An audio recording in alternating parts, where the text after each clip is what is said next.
الشكر الجزيل لصفحة الترددات العالمية تبتسم على هذه الزيارة لمؤسسة دار الطالب والطالبة أحمر قلاشة. هذه المؤسسة هذه ديال الرعاية الاجتماعية اللي كتشرف عليها جمعية دار الطالب والطالبة أحمر قلاشة، فهي الأهداف ديالها كما هو مبين في القانون الأساسي ديالها هو محاربة الهدر المدرسي ودعم التمدرس خصوصا لدى الفتيات القرويات. وهذا الشيء بالمناسبه ديال الافتتاح ديال مؤسسه دار الطالبه والتدشين ديالها من طرف صاحب معامل صاحب الجلاله على اقليم تارودانت. مرحبا بكم، ديروا معنا واحد الجوله في المؤسسه وتشوفوا المرافق ديالها وتشوفوا الامكانيات ديالها.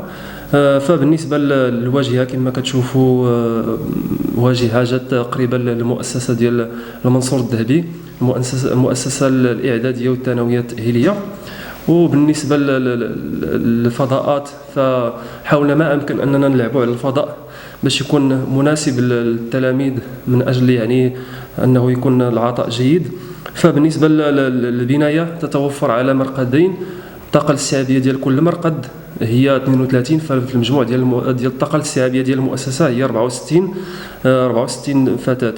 فممكن اننا نضيفوا يعني واحد العدد ديال الفتيات يستافدوا فقط من وجبات ديال الغداء. هذا انطلاقا من الموسم المقبل ان شاء الله غادي نبداو غادي تفتح المؤسسه الابواب ديالها امام المستفيدات.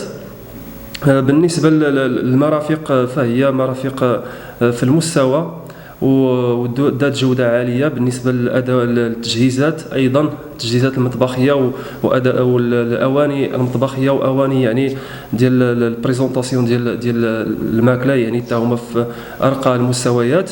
بالنسبة للأفرشة فهي ذات جودة عالية، فكل سرير الا وعنده البطانيه ديالو، عنده اليسارات، عنده الوساده، يعني جميع الاساسيات وجميع الضروريات فهي متوفره. وقاعه يعني قاعه ديال المراجعه وديال الاكل اللي هي في المستوى مجهزه يعني بالمكيفات وبجهاز ديال التلفاز سمارت، يعني اللي سمارت اندرويد، يعني من اجل يعني القاء محاضرات ولا من اجل متابعه بعض الافلام يعني التربويه ولا بعض الانشطه التربويه من يعني الهادفه لدعم التمدرس يعني. وبالنسبه للفضائيات كما شفتوا راه جد مناسبه. فمن هذا المنبر هذا كنوجه تحيه عاليه للشركاء اللي ساهموا في اخراج ديال هذا المشروع هذا للوجود، ومن بينهم الجماعه السلاليه ولاد سيد احمر بن ميمون، المبادره الوطنيه للتنميه البشريه، الجماعه القرويه حمر قلالشه، والجمعيه، دون ان يعني نشد بحراره يعني على يد اللي جهزوا لنا هذه المؤسسه واتموا يعني الشطر الثاني ديالها، المبادره الوطنيه للتنميه البشريه في شطرها الثاني.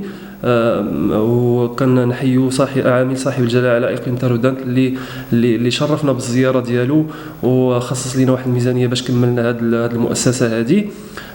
ايضا السيد رئيس دائره سيدي موسى الحمري، رئيس اللجنه المحليه للمبادره الوطنيه للتنميه البشريه، ايضا اعضاء اللجنه المحليه للمبادره الوطنيه للتنميه البشريه، ايضا جامعه حمر قلالشه.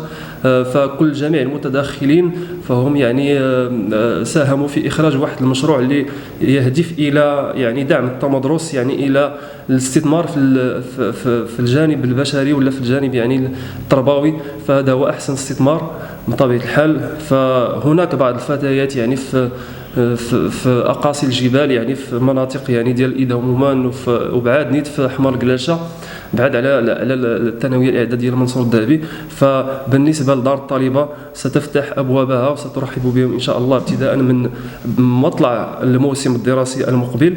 وكنوجهوا النداء للاباء باش انهم ما يخليوش بناتهم انهم يكونوا عرضه للانقطاع عن الدراسه، باش انهم يحاولوا يشجعوهم على التمدرس، يحاولوا انهم لان حنا في الخدمه ديالهم انهم يجيبوا بناتهم في احسن الظروف، غادي يتلقاو الرعايه المستمره اللي هي لايواء في احسن ما يرام على احسن ما يمكن، بالنسبه للاطعام، بالنسبه للتتبع الدراسي والتربوي، بالنسبه للدعم بالنسبه للمراقبه، فالمؤسسه مراقبه بكاميرات يعني من جميع سميتو يعني مراقبه عاليه الجوده.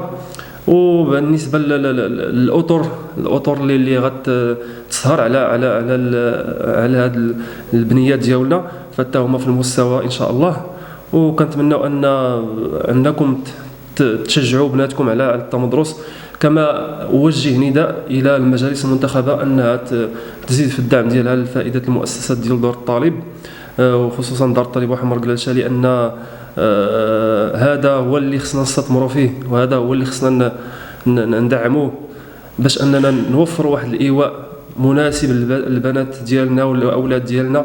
ان الشريك الاساسي اللي هو التعاون الوطني كيساهم فقط في منحه ديال التاطير، ما كيعطيناش المنح ديال الاكل وديال السير العادي، ولكن كيساهم فقط ووفقا لمحضر يعني كتلتزم الجمعيه ان هذه المنحه ديال التعاون الوطني ستصرف فقط في مجال التاطير، يعني بالنسبه للتغذيه، بالنسبه للماء والكهرباء، بالنسبه لمصاريف التجهيز، بالنسبه لمصاريف اخرى. فالجمعيه كتحمل يعني المتاعب ديال والصعاب باش انها توفر هذا سميتو، مما يعني كيخلق مشكل كبير فائده المؤسسات ديال الرعايه الاجتماعيه.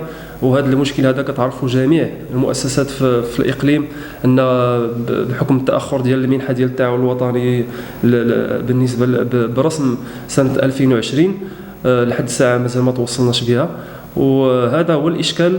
اخير يعني اوجه الشكر والتحيه لكافه اعضاء مكتب جمعيه دار الطالب والطالبه حمر قلالشه على السهر ديالهم على التسيير ديال مؤسسه دار الطالب، وعلى الانجاز ديال مؤسسه دار الطالب والطالب حمر قلالشه. يعني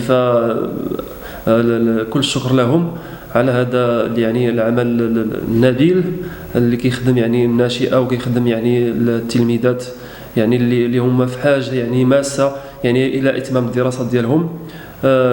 ومن هذا المنبر هذا يعني كنوجه الرساله مره اخرى الى يعني الاباء والاولياء الامور ديال الفتيات يعني في سن التمدرس في اعالي الجبال ولا في الاماكن اللي ما عندهمش يعني بامكانيه انهم يوصلوا للمؤسسه بعيده عليهم المؤسسه، فانهم يجيوا المؤسسه ديال دار الطالب ويراقبوا بناتهم ويتبعوا معنا. فيعني النماذج اللي عندنا في المؤسسه ديال دار الطالب فهي نماذج جد مشرفه، يعني تلاميذ اللي دوزوا عندنا من السابعه حتى البكالوريا. فكنلاحظوا ان التحسن ديال المستويات ديالهم تدريجيا، وتبارك الله وصلوا بزاف. فبغينا هذوك البنات حتى هما يوصلوا لهذا النيفو هذا وياخذوا البكالوريا ديالهم ويمشيو يكملوا يعني التعليم ديالهم في الجامعات ولا في المعاهد ديال التكوين ولا فسميتو ينفعوا والديهم. وهذه الرساله هذه كنبغي معكم رشيد مستحيل كاتب دار الطالبه حمر قلالشه. بعد الاستماع للجرد اللي تقدم به السيد المدير خالد المكي، الكل كيعرف باهميه المؤسسه في دعم التمدرس ومحاربه الهدر المدرسي، وبالتالي كنوجهوا الشكر للجميع من ساهموا في اخراج هذا المشروع للوجود. وبالتالي كندعو الجميع في الانخراط في دعم المؤسسه من اعيان، فلاحين، جمعيات، شركات ديال المنطقه، وكذلك المجالس المنتخبه. المؤسسات تستمر في تقديم الخدمات ديالها على احسن وجه.